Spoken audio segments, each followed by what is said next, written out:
आज का जो बजट आया है जे.एंड.के लिहाज से मुझे नहीं लगता है कि जे.एंड.के के लिए कुछ स्पेशल दिया गया है। हमारे लिए तो मायूस कुन ही है। जो हम उम्मीद कर रहे थे इस बजट से कि जे.एंड.के के जो इक़्तिसादी हालात है उनको एड्रेस किया जाएगा, अफ़सोस से कहना पड़ रहा है कि फिर से जे.एंड.के की आवाम मायूस हो गई है। आपको ये भी पता होगा पिछले जब 2019 में आर्टिकल 370 और 35A को अनकॉन्स्टिट्यूशनली हमसे छीना गया, और उसके बाद जो लॉकडाउन्स लगे, अभी तो हमको कोविड का लॉकडाउन पता है, लेकिन जे.एंड.के खासकर कश्मीर की आवाम ने इससे पहले एक लॉकडाउन देखा था जो तकरीबन 1 साल तक चला, और उसमें इक़्तिसादी तरीके में हम पूरे क्रश हो गए। उसके बाद आप देखिए बर्फ़बारी के मतलब अनसीजनल स्नोफॉल हुई, उसमें बहुत ज़बरदस्त नुकसान हुआ हमारे हॉर्टिकल्चरिस्ट का, एग्रीकल्चरिस्ट का। आप टूरिज़्म देखिए, टूरिज़्म के लिहाज से हम कितने पीछे हो गए। आप वहाँ के आर्टिजन्स का देखिए कितने पीछे हो गए। और अभी कुछ टाइम पहले जे.एंड.के का एक रिपोर्ट आया था जो नीति आयोग का ऑफिशियल रिपोर्ट था, उसमें जे.एंड.के में सबसे ज़्यादा हाईएस्ट अनएम्प्लॉयमेंट रेट है 22%। इन्फ्लेशन बाकी स्टेट से ज़्यादा जे.एंड.के में सबसे ज़्यादा है। तो क्या इस बजट में इन सब चीज़ों को एड्रेस करने के लिए कुछ मिला है? ज़ीरो मिला है। सो मतलब मुझे पहले मैं एक्सपेक्ट नहीं कर रहा था, लेकिन ये जो बुलंद बाग दावे किए जा रहे थे कि कश्मीर जे.एंड.के की आवाम के साथ एक नया कश्मीर उनको देखने को मिलेगा, ये आज सारा आपके सामने पूरा एक्सपोज हो गया। ये जो इनका प्रोपेगेंडा है बीजेपी का खासकर कि हम कश्मीर को, जम्मू को इक़्तिसादी तौर इनके हालात बेहतर करेंगे, वो कहीं नहीं है। वो सिर्फ़ और सिर्फ इन्होंने जे.एंड.के को इस्तेमाल किया बाकी स्टेट्स में इलेक्शन जीतने के लिए। हम एक एक्सपेरिमेंटल फोल्डर बने हैं, और कुछ नहीं है। हमारे लोगों के साथ इस्तेसाल जारी है। और इस बजट ये आयान है कि इस बजट में जो फिगर्स हैं ये आपके सामने भी आयान है कि जे.एंड.के और उसकी आवाम के साथ सरासर नाइंसाफ़ी हुई है। तो आप बताइए, जो अभी 35 करोड़ अप्रॉक्सीमेटली 35 करोड़ के आसपास है, तो उसके क्या माने हैं नेशनल कॉन्फ्रेंस के लिए जो भी पैकेज दिया गया है? देखिए, आप मुझे सबसे पहले बताइए 80,000 करोड़ का पैकेज अनाउंस हुआ था, वो कहाँ? मुझे तो नहीं दिखा वो कहीं पर। कहाँ पर वो खर्च हुआ?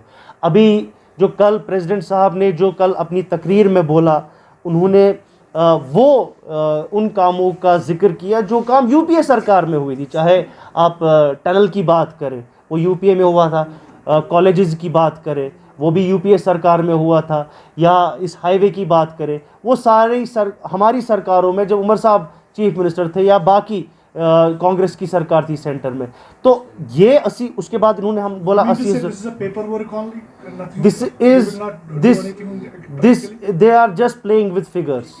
ये यहाँ पर सिर्फ फिगर्स के साथ खेल रहे हैं। और यहाँ जो सही मानों में एम्पावरमेंट है, सही मानों में जो फिस्कल जिसको आप बोलते हैं एक इन्फ्यूजन होना चाहिए, वो कहीं दिखने को नहीं मिल रहा है। आज आप देखिए यहाँ के हमारे businesses, small sector businesses, horticulture से रिलेटेड लोग, एग्रीकल्चर से रिलेटेड पशेपुष बैठे हुए हैं, उनका एक इतना नुकसान हुआ, उनको कोई पूछने को नहीं जा रहा है। पेस्टिसाइड से नुकसान हो रहा है, बर्फबारी से नुकसान हुआ, उनके बारे में किसी ने कुछ नहीं सोचा। तो मतलब ये पैसे जा कहाँ रहे हैं? हमको नहीं दिख रहे। मतलब लोगों की डेवलपमेंट नहीं हो रही है इसमें। ये पैसा मैं भी जानना चाहता हूँ आपके ज़रिए से, अगर आप भी इस पर थोड़ी लाइट डालें और देखें कि ये पैसा जा कहाँ रहा है, किसके जेब में जा रहा है। आम इंसान की जेब में तो नहीं जा रहा। ये अपेरेंटली जो लोगों की रिएक्शन होती है वो ऊपर ऊपर से जब भी आ जाता है, और हमें भी अपेरेंटली कुछ नज़र नहीं आया इसमें। हम सिर्फ बिज़नेस कम्युनिटी को यहाँ पे रिप्रेजेंट करते हैं, तो हमारा फोकस रहता है कि बिज़नेस रिलेटेड है क्या इसमें। देखिए, अगर 30,000 करोड़ है, 35,000 करोड़ है इसमें, तो हम मखसूस अपनी नज़र रखते हैं कि बिज़नेसेस, प्रेजेंट बिज़नेसेस, वो कोई भी सेक्टर हो, ये सारी चीज़ें हम नज़र रखते हैं उस पर।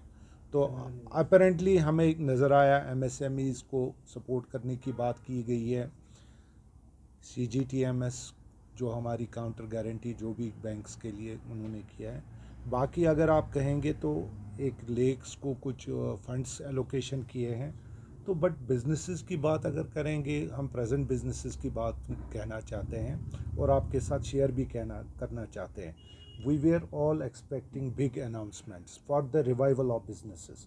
आप देखिए, जब तक प्रेजेंट बिजनेसेस को सेव नहीं और हैंड होल्डिंग नहीं की जाती है, तब तक हम जो हमारे पास ये बेरोज़गारी का मसला अभी है, ये सबसे बहुत बड़ा एक कंसर्न है।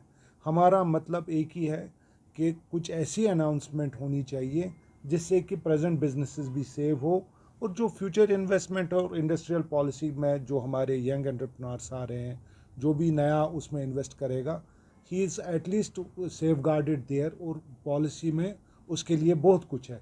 मगर प्रेजेंट बिजनेसेस के लिए जो कि टर्मोइल थ्रू गए हैं, उनको सपोर्ट की हमने हमेशा डिमांड की थी, यूनियन कॉमर्स मिनिस्ट्री में, फाइनेंस मिनिस्ट्री में, और इवन यूनियन होम मिनिस्ट्री में।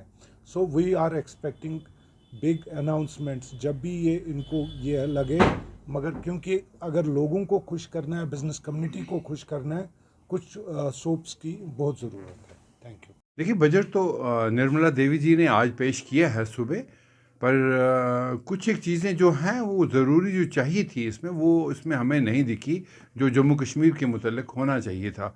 ऐसे यूँ मतलब स्टार्टअप जैसे उनको एक्सटेंशन दिया इन्होंने, या कुछ रेलवेज़ में कुछ ऐसी फैसिलिटीज़ को फर्दर प्रमोट करने के लिए उन्होंने किया, LIC को उन्होंने आगे बढ़ाने के लिए इन्होंने उसमें कुछ फैसिलिटीज़ क्रिएट की, कुछ एक ऐसी चीज़ें अच्छी आई। हेल्थ सेक्टर में भी उन्होंने कुछ बातें की हैं, लेकिन जम्मू कश्मीर के बारे में उन्होंने कोई ख़ास ठोस जो बजट में नहीं रखा है, क्योंकि यहाँ पर बहुत ज़रूरी है, क्योंकि यहाँ पिछले 3-4 सालों से जो यहाँ की इकॉनमी है काफ़ी डिरेल हुई, क्योंकि जब से 2014 का फ्लड हुआ वो तब से लेके आज तक, जबकि यहाँ पॉलिटिकल सिनेरियो रहा, फिर उसके बाद कोविड का पीरियड जो रहा, तो यहाँ ये एक मार्केटिंग सेंटर है जो हमारा कश्मीर है, क्योंकि यहाँ जो अपनी इंडस्ट्री है उसमें कोई ऐसा नहीं है कि लोग वहाँ उसमें डिपेंड रहें और उसमें आगे बढ़ें, या हमारा जो यूथ है पढ़ा लिखा उसमें जाए। तो यहाँ हमारे साथ दो ही चीज़ें थी, एक तो टूरिज़्म सेक्टर था, एक हार्टिकल्चर रहा है।